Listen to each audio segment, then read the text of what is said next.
Hello guys, അപ്പൊ ഇന്നൊരു pizza ഉണ്ടാക്കിയാലോ? അടിപൊളി മമ്മി. അപ്പൊ നമ്മുടെ പിസ്സയുടെ മാവൊക്കെ നന്നായിട്ട് പൊങ്ങി വന്നിട്ടുണ്ട്. ചിക്കൻ എല്ലാം മാരിനേറ്റ് ചെയ്ത് വെച്ചിട്ടുണ്ട്.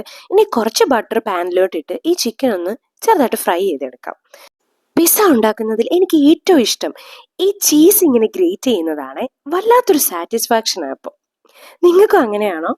ഒരു പാൻ എടുക്കുക, അതിലേക്ക് കുറച്ച് ബട്ടർ തേച്ച് കൊടുക്കുക, നമ്മുടെ പിസ്സയുടെ ഡോ നന്നായിട്ട് പരത്തി കൊടുക്കുക, പിന്നെ കുറച്ച് എയർ ഹോൾസ് ഇട്ട് കൊടുക്കുക. അല്ലെന്നുണ്ടെങ്കിൽ മാവ് നന്നായിട്ട് പൊങ്ങി വരും. നമ്മുടെ പിസ്സ സോസ് എല്ലായിടത്തും നന്നായിട്ട് തേച്ച് കൊടുക്കുക. അതിനുശേഷം നമ്മൾ ഫ്രൈ ചെയ്ത് വെച്ചിരുന്ന ചിക്കനും വെജിറ്റബിൾസും എല്ലാം ആഡ് ചെയ്യുക. പിന്നെ നമ്മുടെ ഗ്രേറ്റ് ചെയ്ത് വെച്ചിരിക്കുന്ന ചീസ് ഉണ്ടല്ലോ, അത് ആവശ്യത്തിലേറെ അങ്ങോട്ട് വാരി വിതറുക.